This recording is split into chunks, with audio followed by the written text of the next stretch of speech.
अस्सलाम वालेकुम। आज का हमारा टॉपिक है Dalton's law of partial pressure.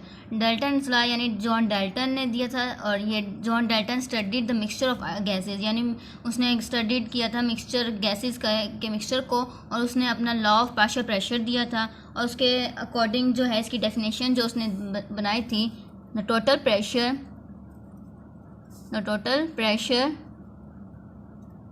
exerted by a mixture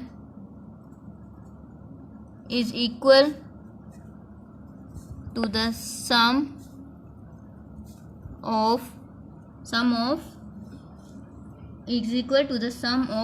their individual partial pressure। और जो गैस होगी मिक्सचर में, जो की फॉर्म में जो गैस होगी वो नॉन रिएक्टिंग गैस होगी। कौन सी गैस होगी? नॉन रिएक्टिंग गैस, जो एक दूसरे से रिएक्ट नहीं कर रही होगी, नॉन रिएक्टिंग गैसेस। ठीक है। अब इस डेफिनेशन का मतलब क्या है कि टोटल प्रेशर जो है एग्जर्ट करे मिक्सचर पर, वो इक्वल है sum of their individual partial pressure. Partial pressure क्या होता है? पार्शियल प्रेशर वो होता है कि अगर हमने एक सिलेंडर, 4 सिलेंडर या 2 सिलेंडर ले लिए, ठीक है, 2 सिलेंडर, उनमें एक अलग से एक ऑक्सीजन की गैस रख दी है, एक में हाइड्रोजन गैस रख दी है, ठीक है।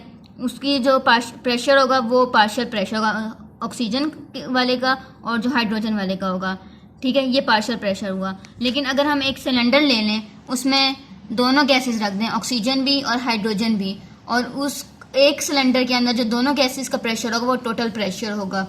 और यही बात की है कि टोटल प्रेशर यानी वो ऑक्सीजन और हाइड्रोजन का, अगर हम एक ही सिलेंडर में ले रहे हैं, उसका टोटल प्रेशर है वो इक्वल होगा जो अलग अलग सिलेंडर्स में हमने गैसेस रखी हैं ऑक्सीजन और हाइड्रोजन को, वो उसके सम के इक्वल है, ठीक है। उसके बाद उसने एक एग्जाम्पल भी दिया है। लेटस एक ऑक्सीजन ले ली, हाइड्रोजन ले लिया, अमोनिया ले लिया, CO ले लिया, ठीक है। इस सिलेंडर में इनका अपना अपना प्रेशर होगा, ये अपना अपना प्रेशर एग्जर्ट कर रहे होंगे। और सबसे बड़ी बात ये होगी इंपॉर्टेंट कि वो नॉन रिएक्टिंग होगी। कौन सी? नॉन रिएक्टिंग है ये सारी, कि हमें नॉन रिएक्टिंग गैसेस लेनी है, रिएक्टिंग गैसेस नहीं बल्कि नॉन रिएक्टिंग, ठीक है। अब एग्जाम्पल भी उन्होंने दी हुई है कि लेटस अगर हमारे पास 4 सिलेंडर्स हैं, 4 सिलेंडर्स, ठीक है, उनमें एक में हमने हाइड्रोजन रख दी, दूसरे में हमने CH4, ठीक है, एक में ऑक्सीजन रख दिया, ठीक है। इन 3 का अलग अलग प्रेशर था और वॉल्यूम सेम था, वॉल्यूम 10 डेसीमीटर क्यूब हमने इन तीनों का रखा, और टेम्परेचर भी सेम टेम्परेचर सेम। लेकिन इनका प्रेशर जो था, इसका 400 था, इसका 500 था, ठीक है, इसका 100 था, यानी अब टेम्परेचर जो है वो चेंज है, ठीक है। अब एक और फिर हमने सिलेंडर लिया, उसमें हमने हाइड्रोजन को भी रखा, CH4 भी रखा और ऑक्सीजन भी रखा, ठीक है, इन सब एक ही सिलेंडर में, ठीक है। अब इनका जो वॉल्यूम रखा हमने वो सेम, उसी अलग अलग सिलेंडर्स का जो वॉल्यूम था 10 डेसीमीटर क्यूब वो रखा, ठीक है। और टेम्परेचर जो था वो भी सेम रखा, टेम्परेचर सेम, ठीक है। अब हमें कैसे पता लगेगा कि अकॉर्डिंग टू डाल्टन्स लॉ इसकी जो इक्वेशन थी, PT is equal to P1 plus P2 plus P3, ठीक है। अब हम कर लेंगे PT is equal to PH2 plus PCH4 plus PO2, यानी कि PT इज इक्वल टू, इसका कितना प्रेशर था? 400, CH4 वाले का 500 और O2 का 100 था, which is equal to 1000 torr, ठीक है। इससे पता लगा कि ये डाल्टन्स लॉ का प्रूफ हुआ कि जो टोटल प्रेशर है वो सम के इक्वल है, कि सम हर अलग गैसेस का जो नॉन रिएक्टिंग गैसें होंगी, ठीक है। अब रिलेशनशिप हम देख लें, और ये सब गैसेस जो है वो इंडिपेंडेंटली बिहेव शो करेंगी बिहेवियर को, यानी ये हाइड्रोजन जो है वो अपना अलग बिहेवियर शो करेगी, CH4 जो है अपना अलग बिहेवियर करेगी शो, और ऑक्सीजन जो है वो अपना अलग, और ये जो होंगी, ये गैसेस जो होंगी वो इंडिपेंडेंटली वॉल्स के साथ कोलाइड करती हुई नजर आएंगी, ठीक है। और ये अपना ही एग्जर्ट करेंगे प्रेशर को, इंडिपेंडेंट प्रेशर होगा इनका, ठीक है। और जो टोटल प्रेशर होगा वो रिजल्ट जो होगा total number of collisions per unit area, ठीक है, पर यूनिट एरिया पर टोटल नंबर ऑफ जितनी कोलिजन्स होंगी उसके पर यूनिट एरिया के होगा टोटल प्रेशर इक्वल, ठीक है। अब मॉलिक्यूल्स का इनका रिलेशनशिप देख लें, relation between partial pressure and number of moles, ठीक है। अब मॉलिक्यूल्स जो है गैस की, हर गैस अपनी इंडिपेंडेंटली जो है वो बिहेवियर शो कर रहा है according to general gas equation क्या थी, PV is equal to nRT, ठीक है। अब इसे अलग अलग इस इक्वेशन को लेकर ना हर अलग गैस का इसको अप्लाई कर देते हैं, अलग अलग गैस पर। PH2V is equal to NH2RT, इसी तरह PCH4V is equal to NCH4RT, फिर PO2V is equal to NO2RT, ठीक है। अब ये RT और ये वॉल्यूम सेम, टेम्परेचर सेम था, वॉल्यूम सेम था, R कांस्टेंट टर्म है, यानी P is equal to NH2RT over V, ठीक है। यहाँ H2 और RT ओवर V मैंने बताया कांस्टेंट है, कांस्टेंट क्योंकि टेम्परेचर भी सेम है, R कांस्टेंट टर्म है, V भी सेम है, ठीक है।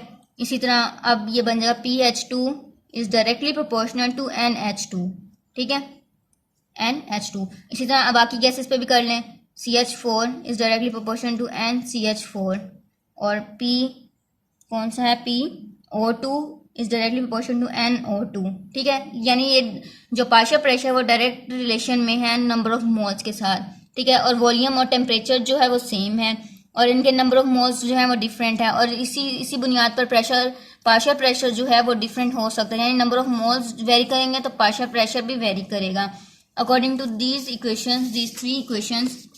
अगर हम इन थ्री इक्वेशंस को देख लें, कंबाइन करें, PT is equal to PH2 plus PCH4 plus PO2, ठीक है।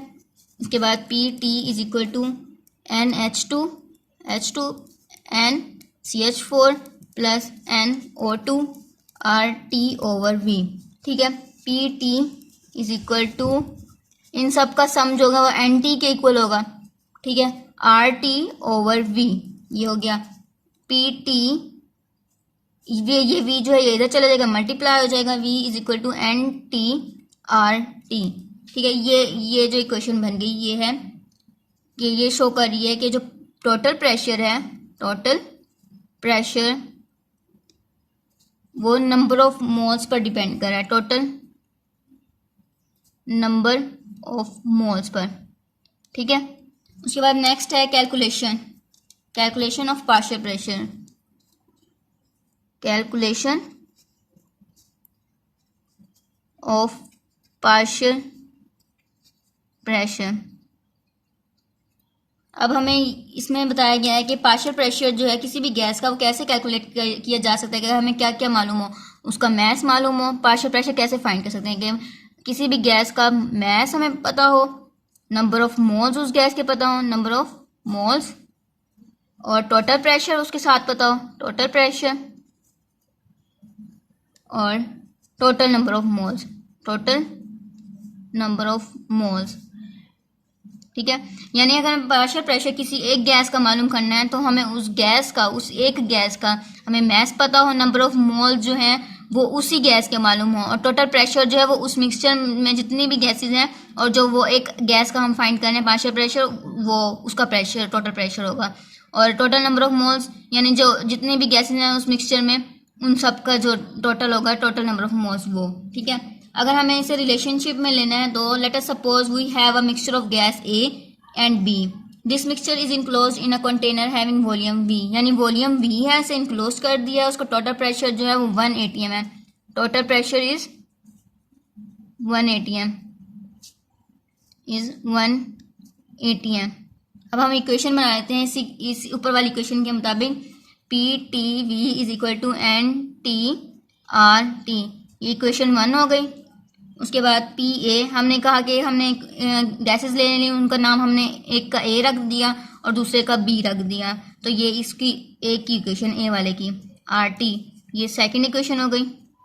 उसके बाद है P B V is equal to N B R T, ये थर्ड इक्वेशन हो गई। अब इसमें करना है क्या है कि डिवाइड करना है, divide first two equation, the first two equations, और फर्स्ट टू इक्वेशंस ये वाली हैं, ये वाली फर्स्ट ये है, सेकंड ये है, यानी एक जो टोटल जो थी equation for mixture of gases, ये मिक्सचर ऑफ गैसेस के लिए था, मिक्सचर के लिए, और ये एक गैस का था, ये जो ए हमने कहा था, और ये बी के लिए है, यानी हमने इन दो को डिवाइड करना है, ठीक है।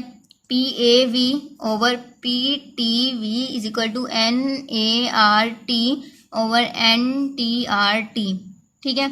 ये वी से कैंसिल, आर टी से कैंसिल, अब बच गया P A over P T is equal to N A over N T, ठीक है। P A is equal to N A over N T, ये पी टी जो था यहाँ डिवाइड होता है तो उस साइड पर जाके मल्टीप्लाई हो गया, ठीक है। P A is equal to N A over N T is equal to X A is into P T, ठीक है। इसी तरह सिमिलरली अगर हम एक दूसरी गैस का ले लें तो P B is equal to X B into P T, ये इक्वेशन बन जाएगी। एक्स जो है वो मोल फ्रैक्शन है, मोल फ्रैक्शन क्या है, मोल फ्रैक्शन, ये किसी भी गैस का, अगर हम ए का ले रहे हैं तो ए का मोल फ्रैक्शन है गैस का, ए जो हमने डिनोट किया, और दूसरा अगर हम बी वाले का ले रहे हैं तो बी का मोल फ्रैक्शन, ठीक है। अब जब इससे हमें पता लगा कि पार्शियल प्रेशर जो है, partial pressure is a mole fraction is the mole fraction of that gas multiplied by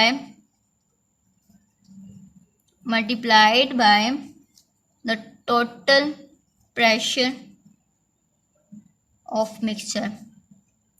यानी अब हमने इस इक्वेशन को हमने एक सेंटेंस की फॉर्म में बनाया कि जो पार्शियल प्रेशर है किसी भी गैस का वो मोल फ्रैक्शन के इक्वल है, which is multiplied with total pressure of mixture. ये पीटी जो है वो टोटल प्रेशर मिक्सचर का है, और इससे पता और रिमेंबर दैट मोल फ्रैक्शन जो है किसी भी गैस का वो यूनिटी होता है हमेशा, यानी 1 के इक्वल है, इज इक्वल टू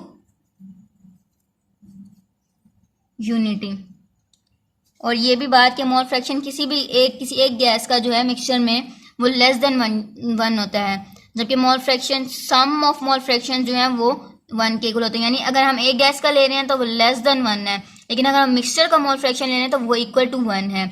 आज का हमारा बस यही टॉपिक था, और अगर आपको कोई और टॉपिक समझना हो तो आप अपने कमेंट में बता दीजिएगा। अल्लाह हाफिज़।